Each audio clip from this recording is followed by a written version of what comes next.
D'une salle de bain atypique à un espace moderne de 8,5 m² avec grande douche vue mer, une double vasque et un WC fermé. Dans cette vidéo, on commence par le plan d'aménagement, puis progressivement, on verra comment l'agencement, la lumière, l'accès à la petite terrasse solarium ont guidé le projet. Et c'est parti. On a donc notre salle de bain qui est positionnée juste ici et qui fait 3,82 m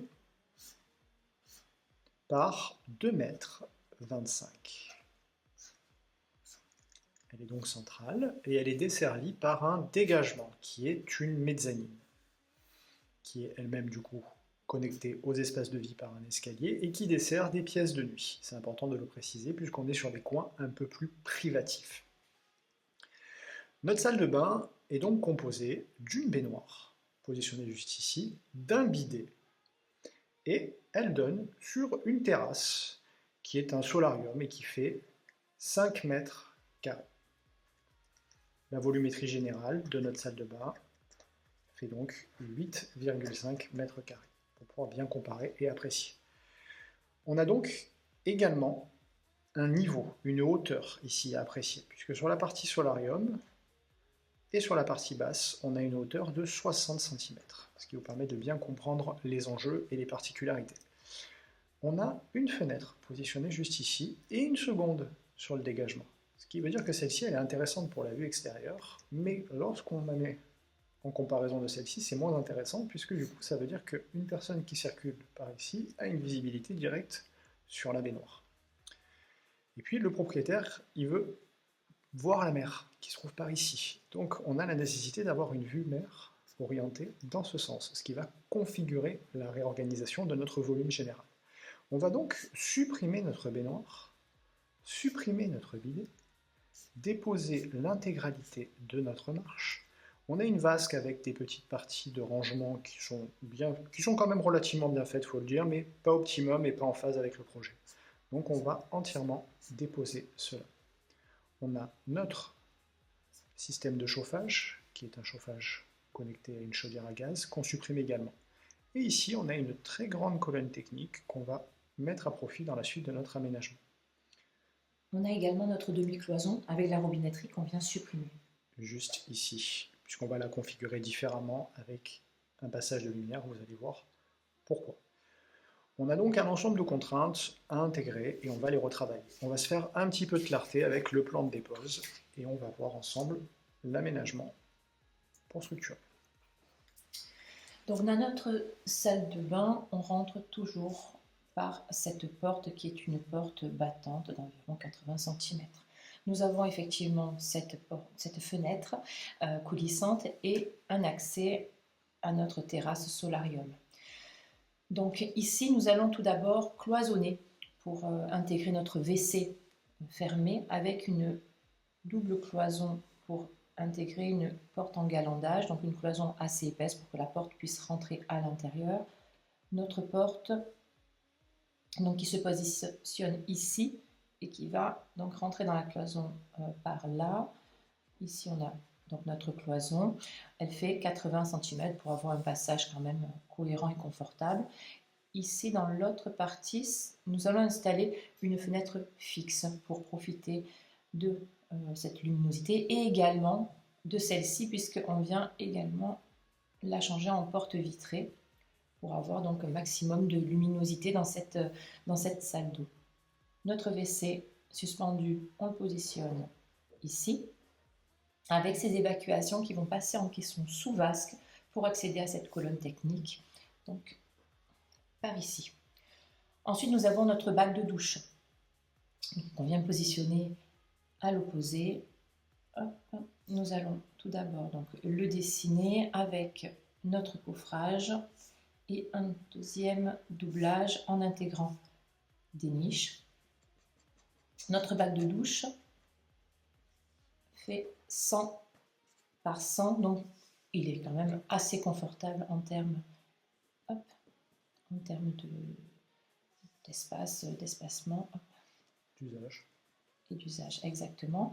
Ici, pour conserver justement cette visibilité à l'extérieur et cette luminosité, nous installons une fenêtre fixe cohérente avec les autres menuiseries qui vont être installées avec les mêmes profilés et blanches et en aluminium.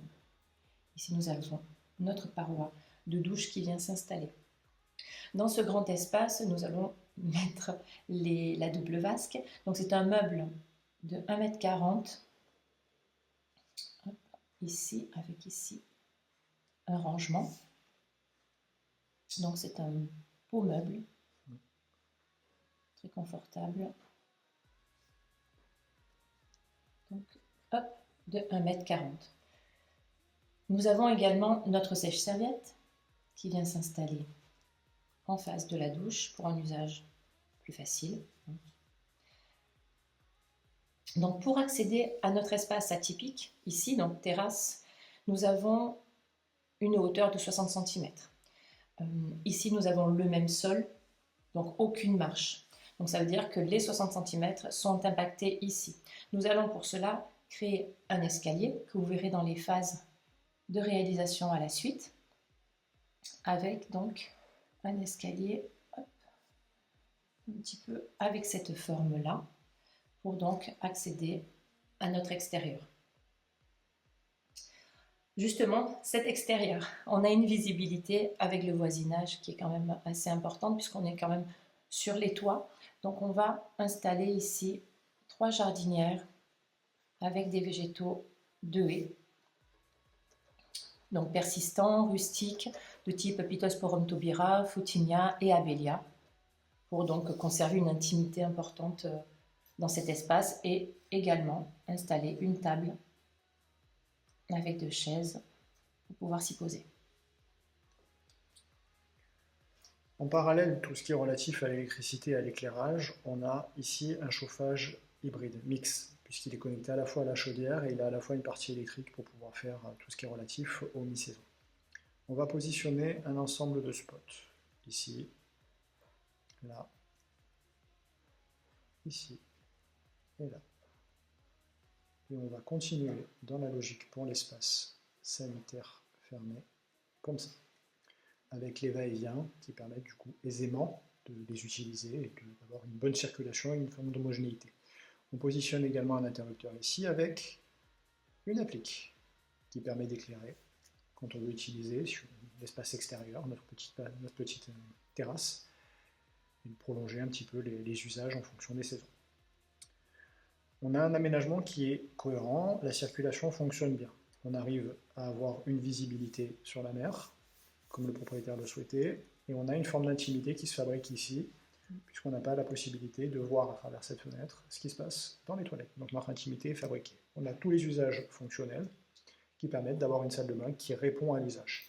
On avait une variable d'aménagement qu'on a proposée au propriétaire, qui était de venir refermer et cloisonner cette petite partie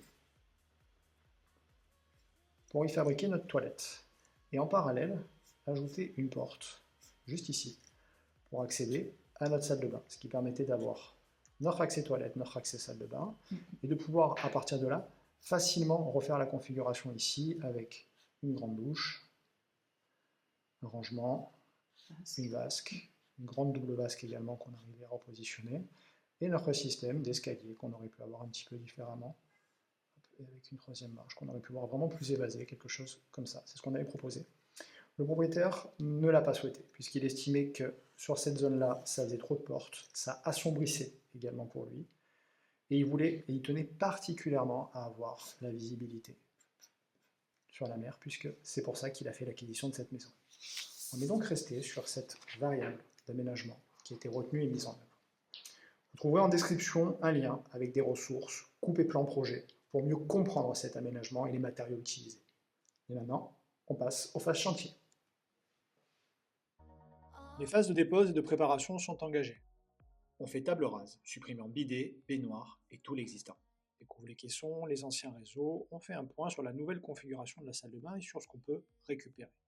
On intègre le cloisonnement de la porte galandage et on vient refermer avec les plaques de plâtre, tout en laissant l'espace pour notre paroi fixe. Un caisson faux plafond est réalisé pour y intégrer des spots et masquer notre ventilation mécanique. Vient ensuite la création de l'escalier. Il est réalisé en Ciporex. Un matériau facile à ajuster, à intégrer, puis enduit et carrelé. Les escaliers sont inspirés du modèle existant d'origine dans la maison au niveau inférieur pour créer une cohérence. En parallèle, les éléments de menuiserie sont posés assez tôt. L'objectif est de pouvoir les intégrer correctement et de faciliter les finitions périphériques tout en maîtrisant les délais de livraison. Il y a ensuite un vrai travail de préparation des supports avant la pose du carrelage et des finitions.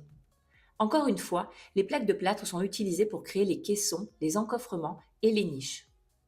Le receveur de douche est posé à ce stade, puis protégé pour permettre la suite des finitions et la fermeture des doublages. Un carrelage ton-pierre naturel, brut, est ensuite retenu. Il vient trancher avec le parquet du dégagement, tout en recouvrant également l'escalier. Il ressort très bien grâce à la peinture blanche adaptée aux pièces humides. La double vasque de 140 cm est ensuite positionnée juste après la pose d'un carrelage bleu profond en fond de mur. On retrouve ce même carrelage dans les niches pour souligner la profondeur et créer un vrai repère visuel. Le mélange entre le bleu, le blanc et l'effet pierre fonctionne très bien dans cette salle de bain.